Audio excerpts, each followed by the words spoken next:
வணக்கம் பானு. பகுஜன் சமாஜ் கட்சியின் மாநில தலைவர் நேற்றைய தினம் படுகொலை செய்யப்பட்டிருக்கக்கூடிய நிலையில் தற்பொழுது அவருக்கு ராஜீவ்காந்தி அரசு மருத்துவமனையில் பிரேத பரிசோதனையானது நடைபெற்று வருகிறது. இந்த பிரேத பரிசோதனையானது நடைபெற்று வரக்கூடிய இந்த சூழலில் ராஜீவ்காந்தி அரசு மருத்துவமனை வளாகத்திற்கு உள்ளேயே ஏராளமான பகுஜன் சமாஜ் கட்சி தொண்டர்கள் குவிந்திருந்தனர்.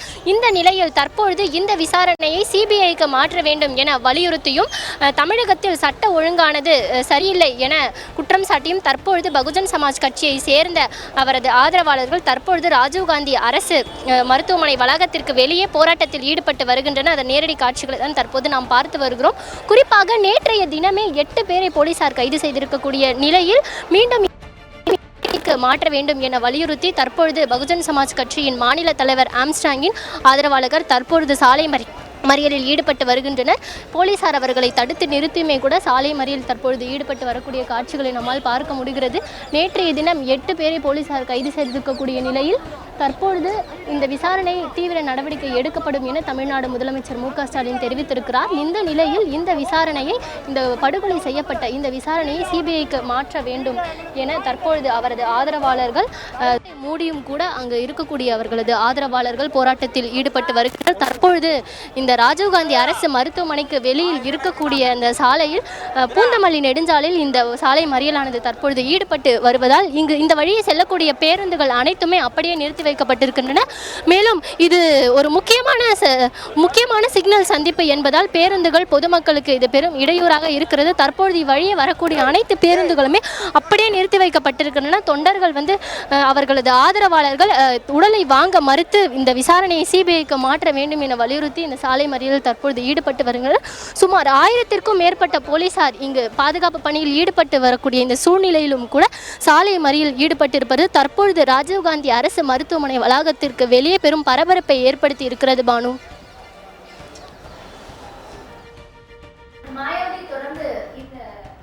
சம்பவத்திற்கு நேரில் அஞ்சலி செலுத்துவதற்காக பகுஜன் சமாஜ் கட்சியின் தேசிய தலைவர் வருகை தருவதாகவும் தகவல் கிடைத்திருக்கிறது.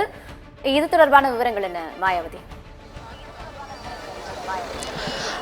நேற்றைய தினம் பகுஜன் சமாஜ் கட்சியின் மாநில தலைவர் கொலை செய்யப்பட்டிருக்கக்கூடிய நிலையில் தற்பொழுது அவருக்கு பிரேத பரிசோதனையானது தொடங்கி நடைபெற்று வருகிறது. இந்த நிலையில் இவரது உடலானது சரியாக 10 மணி அளவில் அவர்களது உறவினரிடம் தரப்பட இருக்கிறது. இந்த நிலையில் பெரம்பூரில் இருக்கக்கூடிய அவரது அலுவலகத்தில் அவரது உடலானது அஞ்சலிக்காக வைக்கப்பட இருக்கிறது.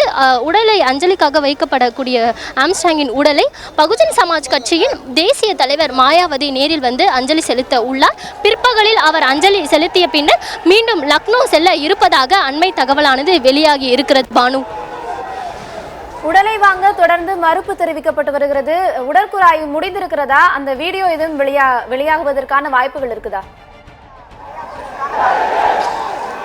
உடற்கூறாய்வானது சரியாக காலை 7:56 மணிக்கு தொடங்கியது. தற்போது நிலவரப்படி 1 மணி நேரத்திற்கும் மேலாக உடற்கூறாய்வானது நடைபெற்று வருகிறது. ராஜீவ்காந்தி அரசு மருத்துவமனையை சேர்ந்த தலைமை மருத்துவர்கள் 3 பேர் இந்த பிரேத பரிசோதனையை தற்போது உடற்கூறாய்வை மேற்கொண்டு வருகின்றனர். இந்த உடற்கூறாய்வானது வீடியோ பதிவு செய்யப்பட்டு வருகிறது. மேலும் அங்கு போலீசார் ஏராளமானோர் குவிக்கப்பட்டிருக்கின்றனர். உடற்கூறாய்வு நடைபெறக்கூடிய இடத்திற்கு அருகில் அவரது குடும்பத்தை சேர்ந்த முக்கியமான உறுப்பினர்கள் மட்டுமே அங்கு அனுமதிக்கப்பட்டிருக்கின்றனர். மேலும் தொண்டர்கள் அனைவருமே அந்த உடற்கூறாய்வு நடைபெறக்கூடிய பகுதிக்கு 50 மீட்டர் தொலைவிலேயே நிறுத்தி வைக்கப்பட்டிருக்கின்றனர். இந்த நிலையில் தற்பொழுது உடலை வாங்க அவரது உடலானது உறவினர்களிடையே தர இருக்கக்கூடிய இந்த நிலையில் இன்னும் ஒரு சில நிமிடங்களில் அவரது உடலானது உறவினர்களிடையே தர இருக்கிறது. இந்த சூழலில் உடலை வாங்க மறுத்து விசாரணையை சிபிஐக்கு மாற்ற வேண்டும் என அவரது ஆதரவாளர்கள் பெரிய சாலை மறியலில் ஈடுபட்டு வருகின்றனர். பானு, உடற்கூறாய்வானது நடைபெற்று வரக்கூடிய ஒரு சூழல் நிலவி வரும் நிலையில் உடலை வாங்க மறுக்கிறோம் என்றும் உடனடியாக இது தொடர்பாக முக்கிய குற்றவாளியை கைது செய்ய வேண்டும் என்பதை வலியுறுத்தி அவருடைய ஆதரவாளர்கள் மற்றும் பகுஜன் சமாஜ் கட்சியின் தொண்டர்கள் அங்கு போராட்டத்தில் ஈடுபட்டு வரக்கூடிய அந்த காட்சிகளை நம்மால் தொடர்ந்து பார்க்க முடிகிறது. இதற்கு முன்னதாகவே சட்டம் ஒழுங்கை பாதுகாக்கும் நோக்கில் அங்கு ஆயிரக்கணக்கான காவலர்கள் குவிக்கப்பட்டிருந்தாலுமே கூட தொடர்ந்து ஆதரவாளர்கள் தரப்பில் சாலை மறியல் போராட்டமானது முன்னெடுக்கப்பட்டு வருகிறது. இதனை கட்டுக்குள் கொண்டு வரும் நோக்கில் காவல்துறையினர் தொடர்ந்து பணியில் ஈடுபட்டு வரக்கூடிய அந்த காட்சிகளையும் நம்மால் பார்க்க முடிகிறது. குறிப்பாக தொண்டர்கள் உடனடியாக முக்கிய குற்றவாளியை கைது செய்ய வலியுறுத்தி பேருந்தை வழிமறித்து போராட்டத்தில் ஈடுபட்டு வருகிறார்கள். அது ஒரு முக்கிய சாலை என்பதால் அந்த பகுதியில் கடுமையான போக்குவரத்து நெரிசலானது ஏற்பட்டிருக்கிறது. இதனை சரி செய்யும் பணியிலும் காவல்துறை தரப்பில் நடவடிக்கைகள் எடுக்கப்பட்டு வருகிறது. ஆனால் உண்மையிலே எங்கள் மாநில தலைவர் படுகொலை என்பது திட்டமிட்ட அரசியல் படுகொலை. இது அரசியல் காரணத்திற்காக தான் இந்த படுகொலை நிகழ்த்தப்பட்டுள்ளது. ஆனால் காவல்துறை மறைத்து அந்த கொலையை முன்னுரிமை காரணமாக கொலை போன்று இன்னைக்கு அரசும் காவல்துறை மூடி மறைக்கின்றார்கள். அதனால் மாநில அரசு இந்த வழக்கை விசாரணை செய்தால் உண்மைத்தன்மை வெளியே வராது என்ற அடிப்படையிலே இந்த வழக்கை உடனடியாக சிபிஐக்கு மாற்றி இந்த வழக்கு விசாரணை செய்ய வேண்டும். ஏனென்றால் எங்கள் கட்சியின் தலைவர் தேசிய தலைவர் பெகஞ்சி மாயாவதி கட்சி தேசிய கட்சி இறந்தவர் தேசிய கட்சியின் மாநில தலைவர். அதனால் இந்த வழக்கை சிபிஐக்கு மாற்றி விசாரணை செய்ய வேண்டும். அது மட்டுமல்லாமல் இந்த வழக்கில் இந்த படுகொலை நிகழ்த்தப்பட்ட எங்கள் மாநில தலைவர் ஆம்ஸ்ட்ராங் உடலை அரசு மரியாதையுடன் அரசு பொது இடத்தில் அடக்கம் செய்ய வேண்டும். மூன்றாவது கோரிக்கையாக இந்த வழக்கில் ஏற்கனவே கைது செய்யப்பட்டுள்ள 8 நபர்கள் குற்றம் நடந்து 2 மணி நேரத்தில் சரணடைந்ததாக கைது செய்யப்பட்டதாக கூறுகிறார்கள். ஆனால் உண்மையான குற்றவாளி கிடையாது.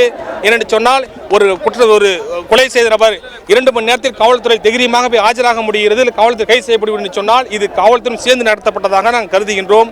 அதனால் இந்த வழக்கின் உண்மையான குற்றவாளியை காவல்துறை கைது செய்யப்பட வேண்டும். அது மட்டுமில்லாமல் இந்த வழக்கின் உண்மைத்தன்மையை காவல்துறை எங்களுக்கு தெரிவுபடுத்த வேண்டும். 4வது கோரிக்கையாக இந்த காவல்துறை உளவுத்துறை மெத்தன போக்காலும் தோல்வியாலும் தான் எங்கள் மாநிலத்தில் படுகொலை செய்யப்பட்டுள்ளார். அதனால் இந்த படுகொலைக்கு உளவுத்துறை பொறுப்பேற்று உளவுத்துறை கூண்டோடு ஏடிஜிபி மேற்கொண்டு கூண்டோடு அவர்கள் பணி நீக்கம் செய்யப்படும் என்று சொல்லி பகுஜன் சமாஜ் கட்சியின் தமிழ்நாடு தலைமையின் சார்பாக நாங்கள் கேட்டுக்கொள்கின்றோம். அதை முன்னிறுத்தி தான் நாங்கள் அரசு கோரிக்கை வைத்தோம். இதுவரை அரசு தரப்பில் எந்தவித பதிலும் வராதனால் நாங்கள் இந்த சாலை மறியல் செய்கின்றோம். இந்த எங்கள் கோரிக்கையை பரிசீலிக்க வேண்டும் சொன்னால் எங்கள் மாநில தலைவர் உடலை நாம் வாங்க மாட்டோம். தொடர்ந்து நடக்கும். அது மட்டுமில்லாமல் நாளை காலை 10 மணிக்கு எங்கள் தேசிய தலைவர் பெகஞ்சி மாயாவதி எங்கள் அண்ணன் ஆம்ஸ்ட்ராங் உடலுக்கு மரியாதை செலுத்த வருகை தர உள்ளார். அவர் வந்து என்ன எங்களுக்கு கோரிக்கை கட்டளையிடுகிறாரோ அந்த கட்டளைக்கு ஏற்று நாங்கள் செயல்படும் என்று கூறிக்கொண்டு எங்கள் கோரிக்கை அரசு பரிசீலிக்க வேண்டும். இல்லை என்று சொன்னால் தமிழகம் முழுவதும் எங்கள் கட்சி தொண்டர்களும் கட்சி பொறுப்பாளர்களும் வந்து கொண்டிருக்கிறார்கள். தமிழகம் முழுவதும் மிகப்பெரிய போராட்டத்தை முன்னெடுப்போம் என்று நாங்கள் இந்த காலையில் தெரிவித்துக் கொள்கின்றோம். அது மட்டுமல்ல, தமிழக அரசு தொடர்ச்சியாக சாதிய படுகொலைகள் தென் மாவட்டத்தில் தொடங்கி இன்று சென்னை தலைநகரிலே தலைவர் தேசிய கட்சியான மாநில தலைவருக்கு படுகொலை என்று சொன்னால் இங்கு இருக்கின்ற போராடுகின்ற சாதிய சமத்துவ சமூக நீதி போராளிகளுக்கு பாதுகாப்பில் என்பதுதான் இந்த அரசு உறுதிகிறது. அதனால் யாருக்கெல்லாம் இது போன்ற பாதுகாப்புள்ள சூழல் நிலவுகிறதோ அவர்கள் உரிய பாதுகாப்பு அளிக்க வேண்டும் என்று நாங்கள் கோரிக்கை வைக்கின்றோம். மாயாவதி, தொடர்ந்து மீண்டும் அண்மை விவரங்களுக்கு உங்களை அழைக்கிறோம்.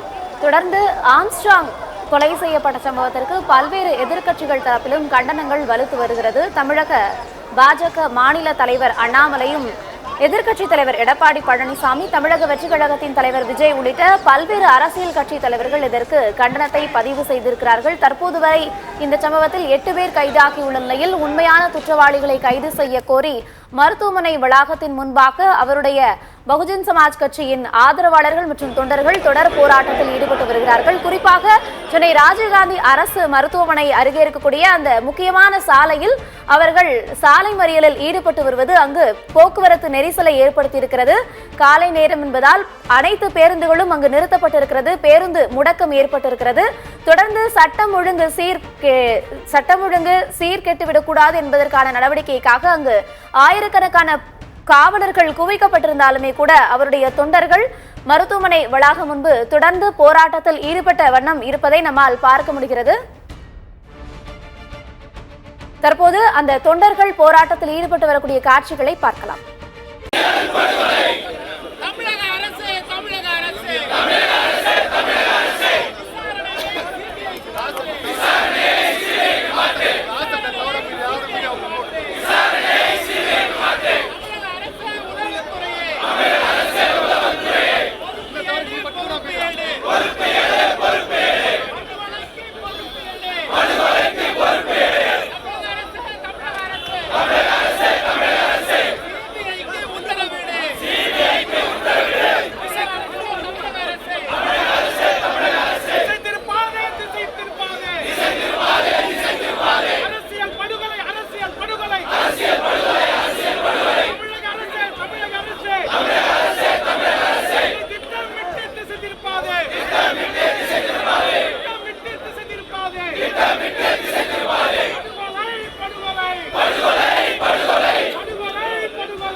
வணக்கம். தமிழகம் முழுக்க மிகப்பெரிய போராட்ட காலமாக மாறக்கூடிய சூழலை ஏற்படுத்தியிருக்கிறது. பகுஜன் சமாஜ் கட்சியினுடைய மாநில தலைவர் ஆம்ஸ்டாங் படுகொலை செய்யப்பட்ட சம்பவம் என்பதை கண்டித்து அவருடைய ஆதரவாளர்கள் சென்னை ராஜீவ்காந்தி அரசு மருத்துவமனை முன்பாக சாலை மறியல் போராட்டம் மேற்கொண்டு வருகிறார்கள்.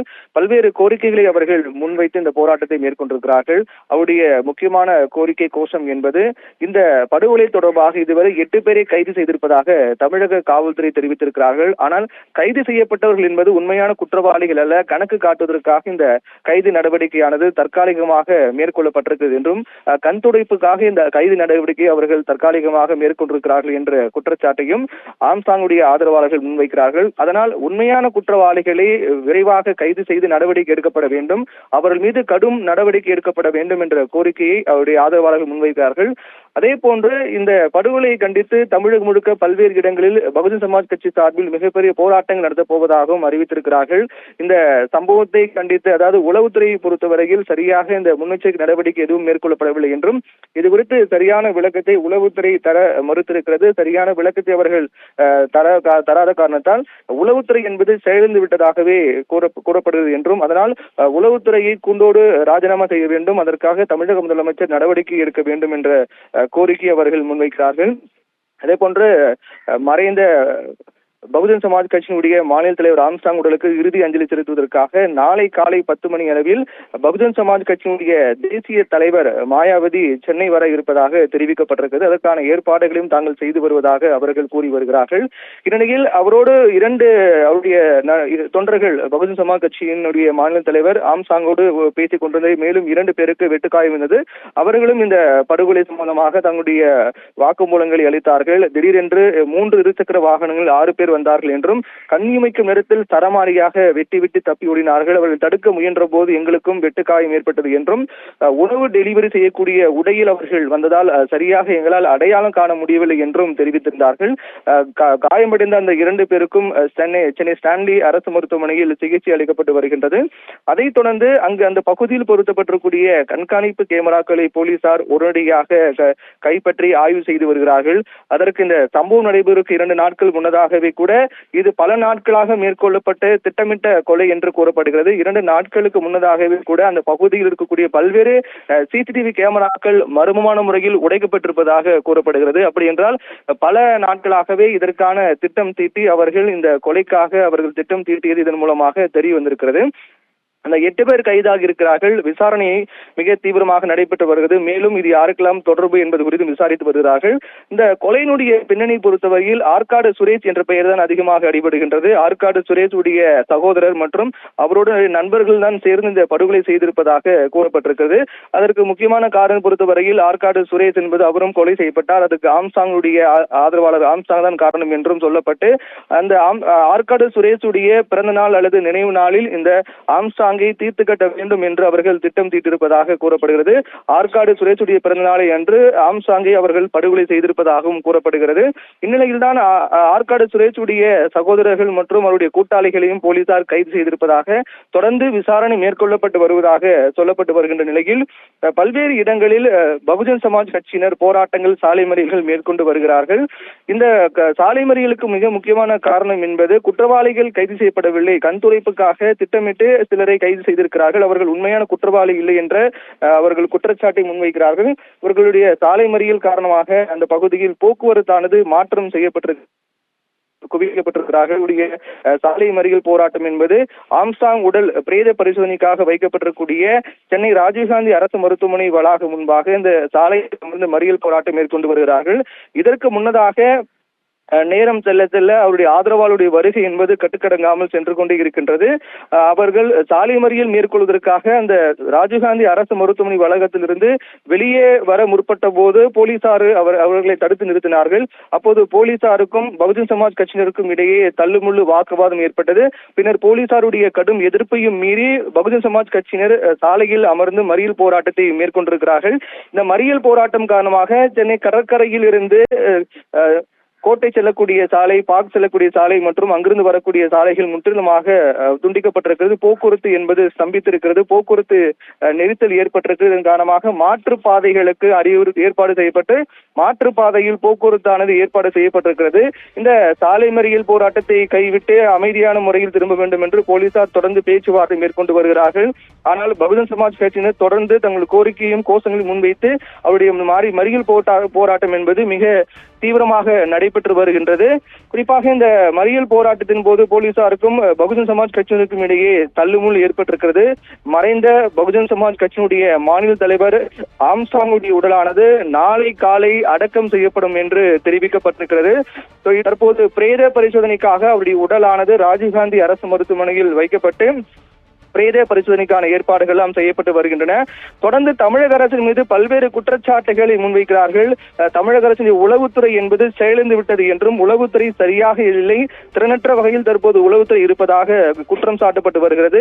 ஆம்ஸ்ட்ராங்குடைய கொலைக்கு பல்வேறு அரசியல் தலைவர்கள் கண்டனம் தெரிவித்து வருகிறார்கள். குறிப்பாக எதிர்க்கட்சி தலைவராக இருக்கக்கூடிய எடப்பாடி பழனிசாமி மற்றும் தமிழக பாஜக தலைவர் அண்ணாமலை உள்ளிட்ட பல தலைவர்கள், பாமக தலைவர் அன்புமணி ராமதாஸ் உள்ளிட்ட பல தலைவர்கள் ஆம்ஸ்ட்ராங்குடைய மறைவுக்கு இரங்கல் தெரிவித்து கண்டன அறிக்கையும் தமிழக அரசுக்கு எதிராக கண்டன அறிக்கையும் அவர்கள் தெரிவித்து வருகிறார்கள். குறிப்பாக எடப்பாடி பழனிசாமியுடைய அறிக்கை பொறுத்தவரையில் தொடர்ந்து நான் குறிப்பிட்டு வருகின்றேன், தமிழகத்தில் சட்டம் ஒழுங்கு என்பது சீர்கெட்டு உள்ளது என்றும் உளவுத்துறை தோல்வியை சந்தித்து விட்டது என்றும் இதற்கு தார்மீக பொறுப்பை தமிழக அரசு, தமிழக முதலமைச்சர் மு க ஸ்டாலின் ஏற்க வேண்டும் என்று தொடர்ந்து எடப்பாடி பழனிசாமி குற்றம் சாட்டி வருகிறார். சமீபத்தில் நடைபெற்ற நெல்லை கிழக்கு மாவட்ட காங்கிரஸ் தலைவராக இருந்த ஜெயக்குமார் படுகொலை செய்யப்பட்ட சம்பவம், அதைத் தொடர்ந்து சமீபத்தில் அதிமுகவுடைய பிரமுகர்கள் படுகொலை செய்யப்பட்ட சம்பவம், அதற்கிடையில் நடைபெற்ற இந்த கள்ளச்சாராய விவகாரம் உள்ளிட்ட தொடர்ந்து நடைபெற்று வரக்கூடிய மக்களுக்கு எதிரான இது போன்ற செயல்கள் தமிழகத்தில் சட்டம் ஒழுங்கு என்பது சீர்கெட்டு இருப்பது என்பது 100க்கு 100 நிரூபணமாக இருக்கிறது என்றும் அதன் தொடர்ச்சியாக ஒரு தேசிய தலைவராக இருக்கக்கூடிய, ஒரு தேசிய கட்சியினுடைய மாநில தலைவராக இருக்கக்கூடிய ஆம்ஸ்ட்ராங்கிற்கே பாதுகாப்பு இல்லை என்றால் சாமானிய மக்களுக்கு எப்படி பாதுகாப்பு இருக்கும் என்ற ஒரு கேள்வி முன்வைத்து தமிழகத்தில் முற்றிலுமாக சட்டம் ஒழுங்கு என்பது சீர்கெட்டு உள்ளது என்றும் அதனால் தமிழக அரசிற்கு தார்மீக பொறுப்பேற்க வேண்டும் என்று எதிர்க்கட்சி தலைவர் எடப்பாடி பழனிசாமி கண்டன அறிக்கையின் மூலமாக தெரிவித்திருக்கிறார். அதே போன்று பாமக தலைவர் அன்புமணி ராமதாஸ், தமிழக பாஜக தலைவர் அண்ணாமலை உள்ளிட்ட பல்வேறு அரசியல் கட்சியின் தலைவர்களும் ஆம்ஸ்ட்ராங்குடைய மறைவுக்கு இரங்கல் தெரிவித்து இந்த படுகொலை நடைபெற்றதை கண்டித்து தமிழக அரசுக்கு எதிர்ப்பு தெரிவித்து கண்டன அறிக்கைகளை வெளியிட்டு வருகிறார்கள். இப்படியாக தொடர்ந்து நடைபெற்று வரக்கூடிய இந்த சட்டம் ஒழுங்கு பிரச்சனை என்பது தமிழகத்திற்கு மிகப்பெரிய ஒரு பிரச்சனையாக மாறி இருக்கிறது என்பதில் மாற்று கருத்து இல்லை. தொடர்ந்து தமிழக அரசு மீது பல்வேறு குற்றச்சாட்டுகள் முன்வைக்கப்பட்டு வருகின்றன. சரியாக இந்த காவல்துறை மற்றும் சட்டம் ஒழுங்கை முறையான வகையில் கையாள தெரியாத அரசாக தற்போதைய தமிழக அரசு உள்ளது என்ற குற்றச்சாட்டையும் தொடர்ந்து முன்வைத்து வருகிறார்கள்.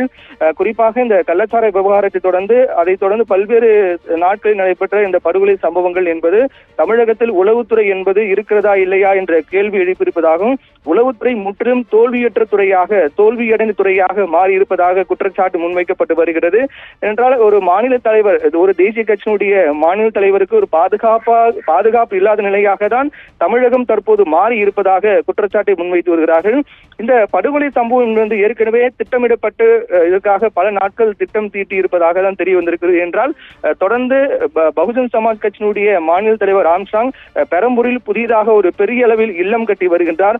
அந்த கட்டுமான பணிகள் தற்போது நடைபெற்று வரக்கூடிய நிலையில் அவர் குடும்பத்துடன் அயனாவரம் பகுதியில் இருக்கக்கூடிய அபார்ட்மெண்டில் தங்கியிருக்கிறார். அந்த வீடு கட்டுமான பணிகள் முடியும் வரையில் அவர்கள் அபார்ட்மெண்டில் தங்கியிருக்கிறார். அதைத் தொடர்ந்து ஒவ்வொரு நாளும் அங்கு மாலை நேரத்தில் அந்த கட்டுமான பணிகள் நடைபெறும் பகுதிக்கு சென்று அங்க இருக்கக்கூடிய நண்பர்கள் மற்றும் கட்சி நிர்வாகிகளுக்கு இடையே தொடர்ந்து பேசி வருவதை வழக்கமாக கொண்டிருக்கிறார். அதை சரியாக நோட்டமிட்ட குற்றவாளிகள் இந்த தருணத்தில் அவரை தீர்த்து கட்ட வேண்டும் என்று திட்டம் தீட்டிருக்கிறார்கள்.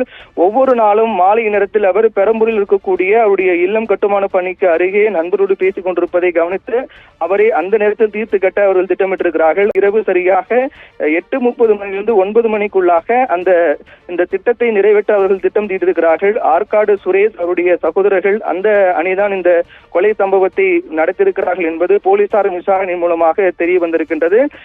உணவு டெலிவரி செய்வது போன்ற உடை அணிந்து கொண்டு வந்த காரணத்தால் அவர்கள் மீது சந்தேகம் ஏற்படாத நிலைதான் ஏற்பட்டிருக்கிறது.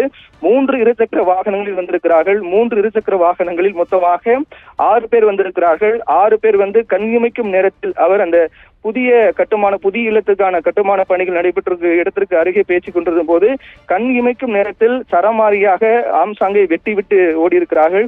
அதை தடுக்க முயன்ற 2 பேருக்கும் வெட்டு காயங்கள் ஏற்பட்டிருக்கிறது. அவரை பிடிக்க முயற்சிருக்கிறார்கள். ஆம்சாங்குடைய ஆதரவாளர்கள் அங்கிருந்தவர்கள் அவரை பிடிக்க முயற்சி செய்திருக்கிறார்கள். ஆனால் அது பிடிக்க முடியாமல் அவர்கள் கண் இமைக்கும் நேரத்தில் இருசக்கர வாகனத்தில் தப்பி சென்றிருக்கிறார்கள். உடனே அங்கிருந்தவர்கள் ஆம்சாங்கை மீட்டு அருகில் இருக்கக்கூடிய தனியார் மருத்துவமனையில் அனுமதித்தார்கள். ஆனால் அங்கு பரிசோதித்த மருத்துவர்கள் அவர் சம்பவ இடத்திலேயே இறந்து விட்டார் என்ற அதிர்ச்சி தகவலை மருத்துவர்கள் தெரிவித்தார்கள். மேலும் வெட்டுக்காயமடைந்த 2 சிகிச்சை அளிக்கப்பட்டது. அதைத் தொடர்ந்து சம்பவ இடத்திற்கு அந்த பகுதியை சேர்ந்த அந்த காவல்துறை அதிகாரிகள் சம்பவ இடத்திற்கு சென்று இந்த பகுதியை ஆய்வு செய்தார்கள். அங்க இருக்கக்கூடிய முதற்கட்டமாக கண்காணிப்பு கேமராக்கள் எல்லாம் கைப்பற்றப்பட்டு தொடர்ந்து ஆய்வு செய்யப்பட்டு வருகின்றது.